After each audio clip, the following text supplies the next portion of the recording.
In this video, Jordan Peterson explains how practicing anything can build a circuit in your brain. Here's another way of thinking about the brain. This is partly from Luria, again, in the Russians.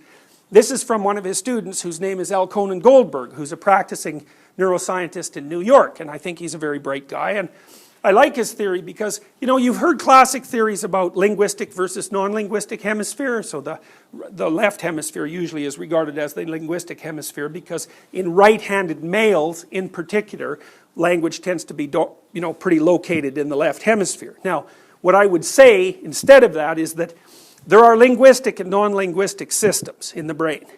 And most of the time they segregate out so that the linguistic system is in the left hemisphere and the non-linguistic system is in the right hemisphere, but it doesn't have to happen that way. It can be reversed with people who are left-handed.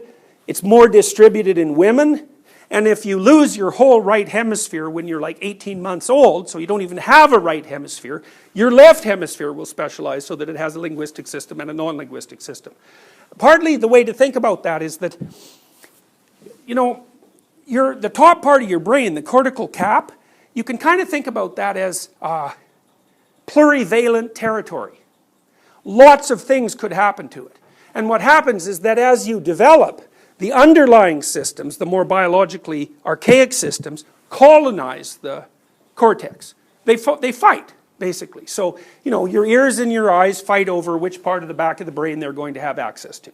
And usually the eyes win at the back part of the brain and the ears win more here. But, if you don't have any eyes, the ears are going to colonize the visual systems. And that's partly why if you can't see, you can hear better. So, and even if you lose your hand, if you lose your thumb when you're an adult, what will happen is the part of the motor cortex that represents your fingers will grow. It'll grow into that area so that you have more brain now devoted towards these fingers. And if you're born without hands and use your feet, then the feet will start to develop a map that looks like the map of the hand. And there's some flexibility in that, even in adulthood. So there are these underlying systems that grow up and they expand their capacity for differentiation and synthesis by occupying the cortex. And that can happen in a variety of ways, even though it tends to happen in a standard way during normal development. So you could say, it's better for your eyes to invade the visual cortex because it's sort of set up for that. But if it can't invade the visual cortex and it invades the auditory cortex, that works like 90% as well. It's something like that. So the top cortical cap is somewhat specialized, but it's not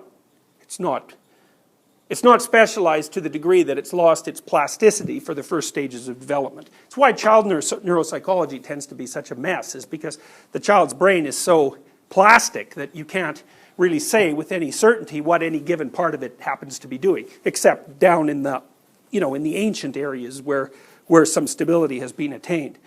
So here's a way of conceptualizing the difference between the left and the right hemisphere. Although, again, I wouldn't think about it that way. Now, the classic distinction is linguistic, non-linguistic. Now, Goldberg puts that on his head. He says, no, linguistic, non-linguistic is an emergent property of a more fundamental division. The more fundamental division is between novelty and routine and anomaly. And that maps onto the sorts of discussions that we've been having. What do you have to deal with in the world? Things that work the way you think they will and that you want them to. And then things that don't. So you have a system that works with the things that work the way you want them to, and you have another system that deals with the things that don't.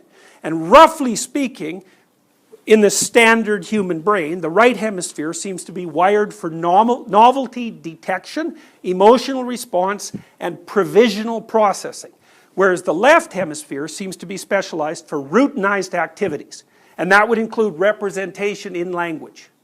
Now, what happens, for example, if you practice a novel task is that when you first do it, it's very computationally demanding, and so you set out a lot of energy and a lot of your brain is at work, especially in the right hemisphere.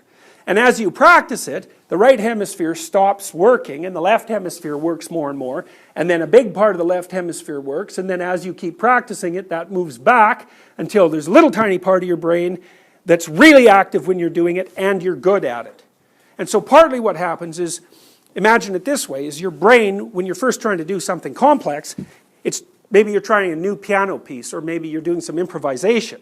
It's like you're trying out all sorts of things, right? A lot of it's error and error correction. It's a bloody mess. It's exhausting.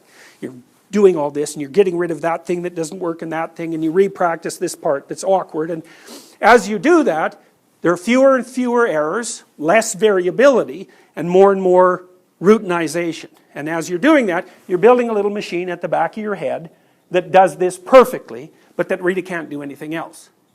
Now, that's really an interesting thing to think about. Because what it implies is, whatever you practice, you build into your implicit processing systems.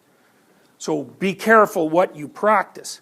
Because once you get one of those little machines back there and it really knows what to do, it's there. Now you could build another little machine that stops it from doing what it's doing.